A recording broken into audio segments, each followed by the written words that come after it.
Okay, last thing we're going to show is the grip when you're using high-powered ammunition, such as 357 Magnum or 44 Special Loaded Hot, 44 Magnum, or any of the big bore pistols you see out and about these days, big bore revolvers. The important thing to remember is the forcing cone. So as I mentioned before, that forcing cone that lines the cylinder up with the barrel as the bullet's going through, engaging the barrel.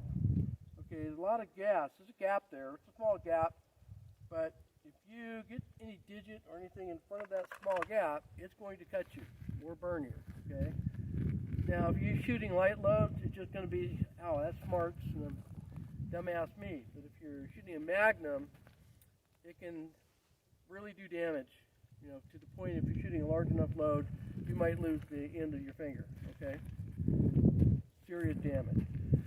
So I used to demonstrate this with my students in class by putting a piece of cardboard over the top of the cylinder and pressing the trigger and watching the fun as the gas blew out both sides to reiterate the fact that there is gas coming up the side of the gun. Okay.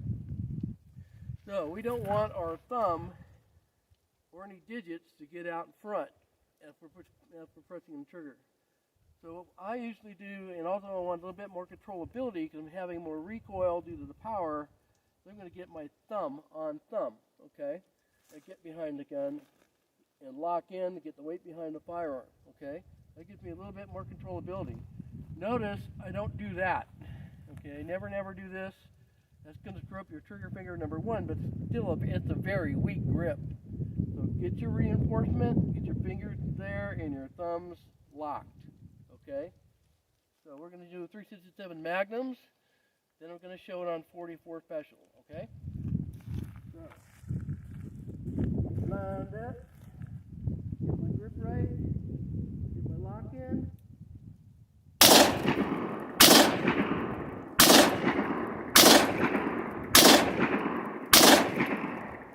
Alright.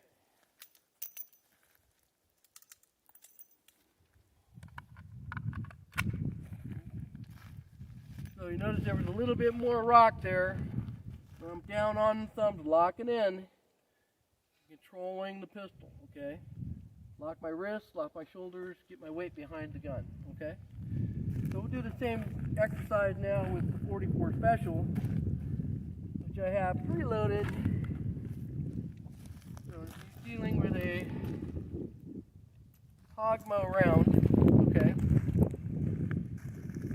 So even though it is not a Magnum, it's still pretty stiff.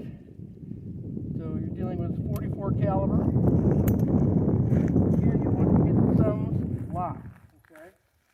Get those thumbs down. So take up the gap and get the thumb locked down. All right.